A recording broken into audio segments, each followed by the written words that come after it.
नमस्कार दोस्तों, स्वागत है आपका इसके जॉब एनालिसिस पर। तो आरपीएफ ने कांस्टेबल का नोटिफिकेशन जारी कर दिया है। मिनिस्ट्री ऑफ रेलवेज की तरफ से अभी ये नोटिफिकेशन आया है कुछ ही देर पहले। तो चलिए दोस्तों, आज के बारे में बात करेंगे कि कितनी वैकेंसीज हैं, कब से फॉर्म भरे जाएंगे, क्या एलिजिबिलिटी होगी, क्या एज ली जाएगी, सारी जानकारी देंगे। बस आप वीडियो में अंत तक बने रहिए। तो ये आया है आज ही अभी थोड़ी देर पहले, recruitment of constable executive in railway protection force and railway protection special force. तो इसमें दो तरह की जो फोर्स हैं, इसमें एक आरपीएफ होती है, एक आरपीएसएफ होती है, जो स्पेशल फोर्स होती है। तो चलिए दोस्तों, ये नोटिफिकेशन के बारे में बात करेंगे। जो ओपनिंग डेटा यानी कि वो कल से फॉर्म भरे जाएंगे, यानी कि 15 अप्रैल से। आज 14 अप्रैल है, कल से फॉर्म स्टार्ट हो जाएंगे, फॉर्म फिल होना।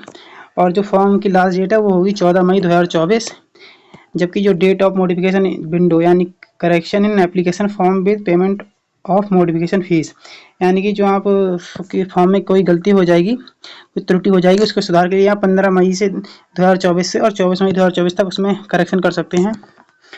और चलिए दोस्तों, बात करते हैं वैकेंसी के बारे में। जो कांस्टेबल एग्जीक्यूटिव की वैकेंसी है, इसमें इसका जो लेवल है वो लेवल 3 है। और जो इनिशियल पे है वो 21,700 है, यानी कि इनिशियल पे का मतलब बेसिक पे। जो आपको बेसिक पे होगा वो 21,700 होगा। और इसके बाद आपको 50% डीए मिलता है, डियरनेस अलाउंस, जो महंगाई भत्ता बोलते हैं। और ट्रेवलिंग अलाउंस मिलता है, हाउस रेंट अलाउंस मिलता है, बहुत सारे अलाउंस होते हैं। क्योंकि इसमें कुल अगर मिला के सब कुछ टोटल जो आपकी जो सैलरी आएगी वो लगभग 35,000 के आसपास आएगी। और ये मेडिकल स्टैंडर्ड दिया है कि आगे की B1।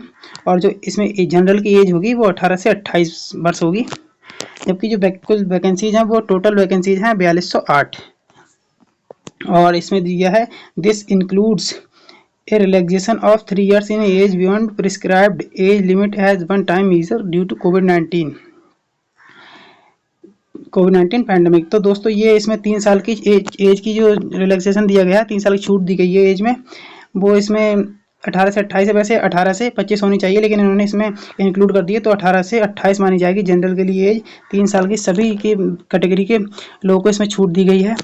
चलिए दोस्तों, आगे बढ़ते हैं। आगे क्या बताया गया है, इसमें बताया गया है कि जो एप्लीकेशन होंगे वो ऑनलाइन होंगे, ऑनलाइन ही फॉर्म स्वीकार किए जाएंगे। और आगे देखते हैं, एलिजिबिलिटी के बारे में बताया गया है। ऑनलाइन एप्लीकेशन होंगे। RRB not undertake detail scrutiny of applications of for the eligibility, therefore candidate education qualification age medical होगा। इसमें ये सब दिया है कि प्रोसेस क्या क्या रहेगा, एज, कास्ट, कैटेगरी, ये सब ये लगेंगी। Crucial date of claim SC ST OBC EWS EBC, इनके लिए कि ये क्रूशियल नोट डेट दी होगी कि इस तारीख तक जो आपका सर्टिफिकेट है SC ST OBC का वो बना हुआ होना चाहिए। मेडिकल फिटनेस के बारे में दिया है, candidate must ensure that they fulfill of prescribed medical standard for the post of candidate who are found medical unsuitable for the post shall not be given any alternative appointment। यानी कि अगर आप medical fit नहीं होते हैं तो आपको कोई दूसरा विकल्प नहीं होगा आपके पास, वैसे आपको अनफिट कर दिया जाएगा। तो वैसे आपको मेडिकली फिट होना चाहिए, तभी आप इसके लिए अप्लाई करें, तभी। क्योंकि अगर आप एग्जाम तो दे लेंगे, लेकिन आपको मेडिकल में बाहर कर दिया जाएगा। तो एज है वो मैंने बताया जो है कि 18 से 28 होगी सभी वर्गों के लिए। और यहाँ पे बताया गया है कैसे फॉर्म फिल करना है, कि क्रिएट एन अकाउंट फिर करना होगा, ऑलरेडी क्रिएटेड, उसके बाद में आपको लॉगिन करना होगा, फिर फॉर्म फिल करना होगा उसके बाद। और आपके पास जो क्रिएट एन अकाउंट करने के बाद इंक्लूडिंग ईमेल आईडी और मोबाइल नंबर होना चाहिए। और जो आपकी फ़ीस लगेगी वो 250 रुपये होगी सभी वर्गों के लिए। इसमें अभी 250 रुपये दिए, चलिए देखते हैं आगे, हो सकता है कुछ SC ST के लिए कुछ छूट हो। इसमें तो अभी 250 दिया है, नॉन रिफंडेबल। ये जैसे ग्रुप डी में NTPC में पहले हुआ था कि जो फीस थी वो रिफंड हो गई थी, ये नॉन रिफंडेबल है, ये फीस वापस नहीं होगी। और detail field in create an account, इसकी अभी यही बताया था मैंने आपको कि अकाउंट क्रिएट करना पड़ेगा। स्टेज ऑफ एग्जाम, जो एग्जाम का स्टेज होगा वो कंप्यूटर बेस्ड टेस्ट और CBT, यानी कि कंप्यूटर बेस्ड टेस्ट CBT 1 होगा। फिर उसके बाद basis of their performance CBT shall be called physical efficiency test, यानी कि आपको CBT 1 में अगर आप पास हो जाते हैं तो उसके बाद आपको PET के लिए बुलाया जाएगा, जिसको बोलते हैं फिजिकल एफिशिएंसी टेस्ट। इसमें आपकी, और उसके बाद उसी समय आपका जो फिजिकल मेजरमेंट होगा वो किया जाएगा, जैसे हाइट चेस्ट नापी जाएगी आपकी, और रनिंग वगैरह होगी। और उसके बाद जब ये प्रोसेस पूरा हो जाएगा उसके बाद आपका DV होगा, document verification, extend in 10 times the number of vacancy in each category. और आगे देखते हैं इसमें निगेटिव मार्किंग के बारे में बताया गया है कि जो निगेटिव मार्किंग है वो पहले से जो रेलवे में होती चली आई है वही निगेटिव मार्किंग होगी। 1/3 की निगेटिव मार्किंग है ये इसमें एग्जाम में CBT 1 में। CBT एक ही है इसमें, उसके बाद वो फिजिकल होगा आपका। इसके बारे में बैंड आइटम्स दिया गया है कि आप क्या क्या एग्जाम में नहीं ले आ सकते, bluetooth, pen drive, laptop, calculator, smart watch वगैरह। चलिए दोस्तों आगे देखते हैं आगे क्या बताया गया है। जो हमारे काम की जानकारी होगी सिर्फ हम वही पढ़ेंगे, सारी जानकारी नहीं पढ़ेंगे, नहीं तो बहुत लंबी वीडियो हो जाएगी। फ्री ट्रेन ट्रेवल फैसिलिटी, पहले ये दिया posting the empanelled candidate will be allotted to a zone of RPSF as per administrative recruitment, यानी कि आप जिस जोन से अप्लाई करेंगे फॉर्म को उसी जोन में आपको नियुक्ति दी जाएगी नौकरी के बाद। और इसमें दिया है फ्री ट्रेन ट्रेवल फैसिलिटी, अगर आप एग्जाम देने आते हैं तो आपको क्या फैसिलिटी में आपको फ्री होगा या फीस देने टिकट लेना पड़ेगा, इसमें बताया गया है। फिर sleeper class railway pass admissible to SC and ST candidates on request, यानी कि जो SC और ST के कैंडिडेट हैं सिर्फ उन्हें ही फ्री ट्रेवल के जो सर्विस है उन्हें ही मिलेगी और सभी कैंडिडेट्स को ये सर्विस नहीं मिलेगी। सिर्फ SC और ST के कैंडिडेट हैं वो रेलवे में फ्री यात्रा कर सकते हैं जब आपका एग्जाम होगा, जिसमें इंक्लूडिंग है आपका CBT, PET, PMT, DB medical examination. इन सभी में SC और ST के कैंडिडेट फ्री यात्रा कर पाएंगे रेलवे में। RRB reserve the right change modify add lead and any terms and condition, यानी कि बताया गया कि RRB कोई भी इसमें कुछ भी जो रूल्स हैं उसमें चेंज कर सकती है, मॉडिफाई कर सकती है और डिलीट भी कर सकती है। तो चलिए दोस्तों आगे देखते हैं आगे बताया गया standard of medical fitness. Medical के बारे में बताया गया कैटेगरी B1 होती है कोई मेडिकल की, वो आप B1 होना चाहिए, उससे अगर कम या ज़्यादा होगी तो वो आप मेडिकली अनफिट कर दिए जाओगे। मेडिकल मैनुअल दिया गया है और फिर इसके बारे में आगे दिया गया एज लिमिट क्या होगी 18 से 25 होगी जनरल के लिए। जब जो एज काउंट की जाएगी सबसे इम्पोर्टेंट है 1 जुलाई 2024 को आप 18 वर्ष से कम और 25 वर्ष से ज़्यादा नहीं होने चाहिए जो जनरल के कैंडिडेट हैं। लेकिन 25 साल के बाद आपको ये 3 साल की छूट दी गई, तो 18 से आप 28 इसमें जो एज है वो मानी जाएगी।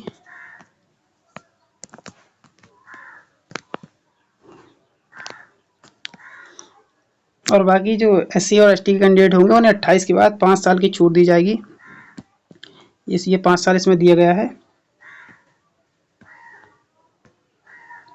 और OBC के लिए 3 साल की छूट होगी, एक्स सर्विसमैन के लिए 3 साल ये इसमें दिया गया है। और जो फीमेल कैंडिडेट होगी उन्हें कैटेगरी वाइज दिया गया है कि किन्हें कितनी छूट मिलेगी। एज 18 से 28 बता दी गई है।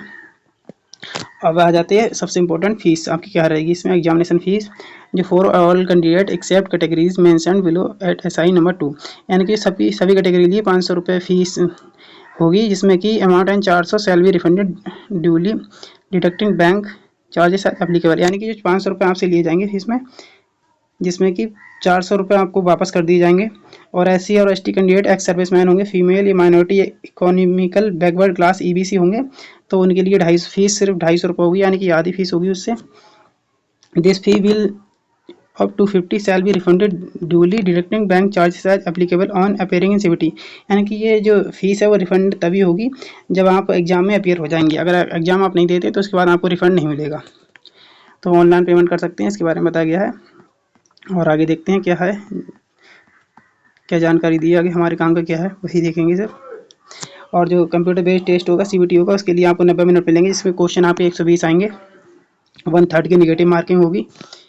और नॉर्मलाइजेशन जो होगा हर शिफ्ट में लागू होगा कि हर शिफ्ट वाइज किसकी शिफ्ट ईजी है किसकी हार्ड है। तो चलिए दोस्तों आगे देखते हैं। फिजिकल एफिशिएंसी टेस्ट में दे दिया है PET और PMT में फिजिकल एफिशिएंसी टेस्ट में कांस्टेबल एग्जीक्यूटिव में 5 मिनट 45 सेकंड में आपको 1600 मीटर रनिंग करनी होगी और 800 में इसके बाद 14 फीट की लॉन्ग जंप होगी, जबकि 4 फीट की हाई जंप होगी।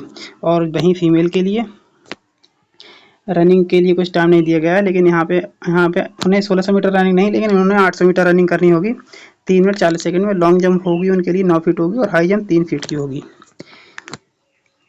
और यहाँ पे हाइट इन सेंटीमीटर, यानी कि जो हाइट है वो दी है जनरल OBC और EWS के लिए। जनरल OBC और EWS के लिए हाइट है मेल के लिए 165 सेंटीमीटर, फीमेल के लिए 157 सेंटीमीटर और SC ST के लिए 160 होगी। इसमें SC को भी छूट दी गई, वैसे ST को दी जाती है लेकिन इसमें SC को भी दी गई है। 160 सेंटीमीटर चलेगी उनकी। और जो फीमेल होंगी SC ST की उन्हें 152 सेंटीमीटर उनकी हाइट होनी चाहिए। और घरवाली गोरखा उनके लिए अलग अलग पैटर्न है। और यहाँ पे ये चेस्ट है जो मेल के लिए है वो 80 से 85 होना चाहिए, जबकि SC ST के लिए 76.2 से लेकर 81.2 तक होना चाहिए। तो चलिए दोस्तों आगे देखते हैं।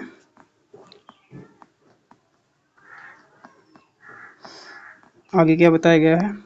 और ये जोन होंगे, इन जोन से आप फॉर्म फिल कर सकते हैं, जिसमें सारे जोन दिए गए हैं। जिस जोन में आपको सबसे सूटेबल लगता हो उस जोन से आप फॉर्म फिल कर सकते हैं। लेकिन ध्यान रहे कि जिस आप जोन से फॉर्म फिल करेंगे उसी में आपको, अगर आपकी जॉब लगती है तो उसी जोन में आपको रहना होगा, उसी में आपकी नियुक्ति होगी।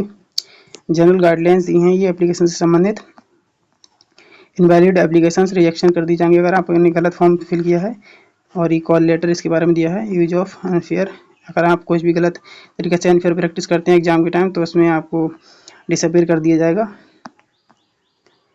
CBT होगा, इसमें स्टेज दिए गए हैं। CBT होगा पहले, फिर DB medical examination, PT physical होगा, PMT होगा। ये सारे प्रोसेस रहेंगे इसमें।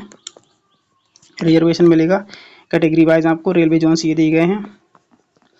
और इसमें जो दिया गया है मिनिमम एजुकेशनल क्वालिफिकेशन, यानी कि जो कांस्टेबल है उसके लिए आपके लेवल 3 होगा, जो पे 21,700 पे होगा बेसिक पे।